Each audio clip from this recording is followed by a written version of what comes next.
नमस्कार, मी अनुराधा तांबोळकर. अनुराधा चॅनलमध्ये तुमचं खूप खूप स्वागत आहे. आजच्या आपल्या मेनूमध्ये आपण काय बघणार आहोत तर पांढऱ्या वाटाण्याची उसळ, राजगिऱ्याची परतून भाजी, टोमॅटोची कोशिंबीर आणि दाण्याची चटणी, साधं वरण भात, पोळी. हे तर रोजचे जे मेनू आहेत, रोजचे जे पदार्थ आहेत ते तर आहेच. चला तर मग बघूयात कसा करायचा मेनू तो. परंतु एक सांगायचं राहिलं, हा सुद्धा श्रावणातला मेनू आहे बरं का. याच्यामध्ये सुद्धा कांदा लसणाचा आपण वापर अजिबात केलेला नाही आहे. आपण राजगिऱ्याची भाजी करणार आहोत. त्याच्यासाठी हा राजगिरा आधी निवडून नंतर स्वच्छ पाण्यातनं धुवून तो थोडासा सुकवून आणि मग नंतर चिरवून घेतलेला आहे. आता आपण राजगिऱ्याची परतून भाजी करणार आहोत. त्याच्याकरता तेल तापत टाकले, त्याच्यात थोडीशी मोहरी घालूयात, थोडासा हिंग, खडा हिंग घेतला आहे बरं का मी, त्याच्यामुळे आपल्या भाजीला छान चव येते. हिरव्या मिरच्या आणि नंतर ही भाजी घालायची.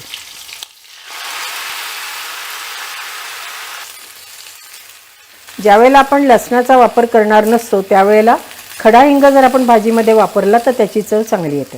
ही जी कढई आहे ही लहान आहे, भाजी जास्त होती हो की नाही, म्हणून मी काय केलं की पहिल्यांदा थोडीशी भाजी घातली.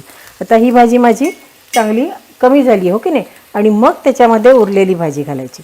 त्याच्यामुळे आपल्याला लहान पातेल्यातसुद्धा स्वयंपाक करता येतो. आता ही एकदा चांगली हलवून घेऊयात.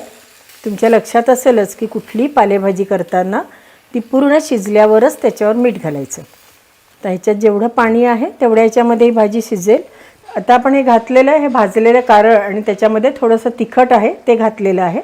थोडीशी हळद, थोडंसं तिखट आणखीन लागेल बहुतेक मला असं वाटतं, आणि थोडंसं तिखट आणि थोडेसे मटारचे दाणे. आज आता कारळाची चटणी करण्याचा बेत आहे बरं का संध्याकाळी, त्यामुळे कारळ भाजून त्यात तिखट वगैरे घालून ठेवलं आहे. आता फक्त मीठ घालायचं आणि मिक्सरमधनं काढलं की आपली कारळाची चटणी तयार होईल. त्यातलेच थोडेसे भाजलेले कारळ मी आपल्या या भाजीमध्ये घातलेत. आपली भाजी अकसली आहे म्हणजे कमी झाली, त्याच्यात अगदी थोडंसं आपण आवश्यक एवढं मीठ घालणार आहोत आणि आपली भाजी मागच्या गॅसवर शिजायला ठेवणार आहोत. तोपर्यंत आपण वाटाण्याची उसळ करून घेऊया. आता पांढऱ्या वाटाण्याची उसळ करण्याकरता आपण पांढरे वाटाणे घेतले, साधारण वाटी दीड वाटी घेतले होते, आणि ते असे 5-7 तास भिजत टाकलेत बरं का. आणि आता आपण कुकरमध्ये भाताबरोबर हे शिजवून घेणार आहोत. शिजल्यावर हे असे दिसतात, आणि आपण शिजताना याच्यात थोडीशी हळद घातली होती बरं का, त्यामुळे याला छान रंग आला. आता आपण याची उसळ करून घेऊयात. आपलं तेल तापलं आहे, त्याच्यामध्ये आपण आता मोहरी घालूयात. गॅस लहान केला आहे. थोडीशी हळद, थोडंसं लाल तिखट, आणि हे आपले भिजलेले वाटाणे ते घालूयात. प्रथम थोडंसं पाणी घालूयात. आता सगळे वाटाणे घालून घेऊयात बरं का.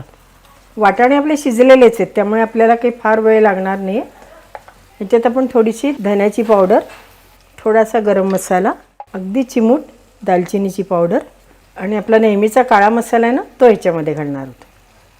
आणि उसळीला घट्टपणा येण्याकरता हे आपण ना एक वाटीभर खोबरं चांगलं किसून छान भाजून घेतलं होतं. त्याच्यात अर्धा चमचा किंवा 1 पाऊण चमचा खसखस पण भाजून घातली होती.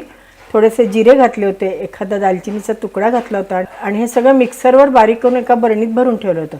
ज्यावेळेला आपल्याला अशी उसळ करायची असते किंवा रस्सा करायचा असतो त्यावेळेला हे 2 चमचे म्हणजे 2 टेबलस्पून याच्यात घातलं की उसळीलाही घट्टपणा पण येतो आणि मस्त चव येते. आता हा 2 टेबलस्पून मसाला आपण आपल्या उसळीत घालूयात. उसळ चांगली आपण हलवून घेऊयात.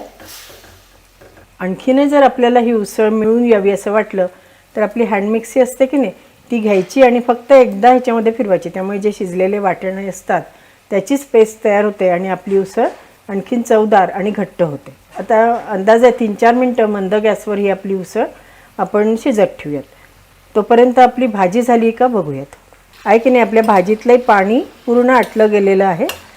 भाजी मस्त शिजली गेली आहे. आता याच्यात मटार घालण्याचा हेतू हा की मटार दिसली की मुलं आनंदाने भाजी खातात, म्हणून थोडीशी मटार घातली.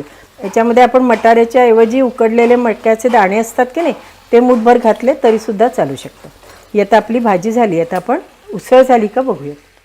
आपली उसळ एक 4-5 मिनटं मस्तपैकी उकळलेली आहे, घट्ट पण झालेली आहे. त्याच्यात आपण चवीपुरतं मीठ घालूयात.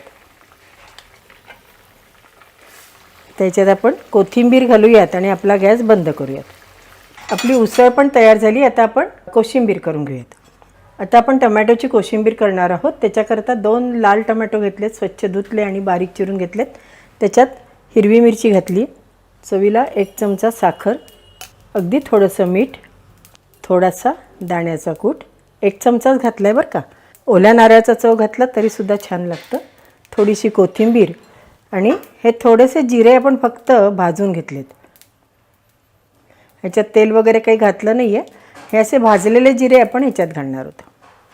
अजिबात तेलाची फोडणी दिलेली नाही आहे. आणि हे आपली कोशिंबीरसुद्धा तयार झाली. कोशिंबीर भाजी आणि उसळ झाली. पण आज काहीतरी गोड पाहिजे अशी नातवंडांची फरमाईश होती. मला आत्ता आठवलं म्हणून आपण आता सुधारस करूयात. सुधारस हा आमच्याकडे सगळ्यांना आवडतो बरं का, म्हणून मी थोडासा जास्तच करणार आहे.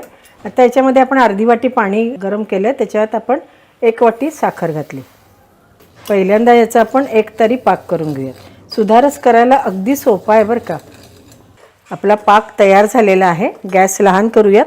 ह्याच्यात आता आपण थोडीशी वेलदोड्याची पावडर अर्धा कळ चिरून घातलेला आहे. गॅस आता बंद करूयात आपण, नाहीतर आपला पाक फारच घट्ट होईल बरं का. याच्यात आपण 1-2 चमचे लिंबाचा रस घालणार आहोत. त्याने आंबट गोड असं आपल्या सुधारसाला छान चव येईल. पुन्हा आता गॅस लावून घेऊ आपण. थोडेसे बदामाचे काप, थोडंसं केशर, थोडं घट्ट वाटतं म्हणून अगदी एखादा चमचा आपण पाणी घालूयात. आणि सुधारस फार घट्ट नसतो बरं का. हा बरणीत भरून ठेवला तरी 2 दिवस आरामात टिकतो. मग अशा वेळेला जास्त दिवस टिकवायचं असेल तर मग त्याच्यात केळ नाही घातलं तरीसुद्धा चालू शकतं. केळाच्या ऐवजी कधी आंब्याच्या फोडी अशा घातल्या तरीसुद्धा आपला सुधारस छान होतं. आहे की नाही? किती छान सुधारस झाला की नाही. झटपट झाला, पटकन झाला आणि सगळ्यांना आवडेल असाही झालेला आहे. पाक पण आपला घट्ट झाला. आता आपण गॅस बंद करूयात आणि आपला पूर्ण मेनू तयार झाला. असा हा आपला श्रावणातला मेनू तयार झाला आहे. कांदा लसूण काही नाही. गोड पण आपण केलेलं आहे. तर काय काय केलं ते बघूयात बरं का. टमॅटोची कोशिंबीर, दाण्याची चटणी, लिंबू, उडदाचे पापड भाजून घेतलेत, राजगिऱ्याची परतून भाजी, पांढऱ्या वाटाण्याची उसळ, केळ घालून केलेला सुधारस, साधं वरण, भात, तूप आणि पोळ्या. मस्त बेत तयार झाला. श्रावणी सोमवारी करा, शुक्रवारी करा, मंगळवारी करा, कुठल्याही दिवशी केला तरी हा बेत एकदम उत्तमच असेल आणि सगळे मंडळी नक्की खुश होतील. आहे की नाही? छान झाला की नाही मेनू आपला. आणि उसळ असल्यामुळे त्याच्यावर थोडीशी शेव, थोडीशी कोथिंबीर, अगदीच वाटलं तर चिंचेची चटणी घालून आपण जेवणात सगळ्यांना वाढली तरीसुद्धा छान लागते. छान मेनू आहे, पौष्टिक आहे. नक्की करून बघा. आणि हे आपलं मेजवानी पुस्तक बरं का. याचे 2 भाग आहेत. हा भाग 1 आणि भाग 2 दोन्ही भागात मिळून जवळजवळ 3000च्या वरती रेसिपीज आहेत. अनेक पदार्थ आहेत आणि अतिशय सोपे जे आपल्या घरामध्ये वस्तू आहेत त्याच्यातनं करता येतील असे पदार्थ आहेत. आणि ही दोन्ही पुस्तकं असतील ना तुमच्याकडे तर मग तुम्हाला दुसरं काहीही बघावंच लागणार नाही. पटकन पुस्तक काढलं, मेनू ठरवलं. आणि मुख्य काय वैशिष्ट्य आहे माहिती का, की याच्यामध्ये आपण समजा पालक घेतला तर पालकाचे 60-70 पदार्थ तुम्हाला ह्याच्यामध्ये मिळतील. अशा तऱ्हेने या पुस्तकाची मांडणी केली. नक्की या पुस्तकांची तुम्ही ऑर्डर करा. डिस्क्रिप्शनमध्ये याचे सगळे डिटेल्स दिलेत.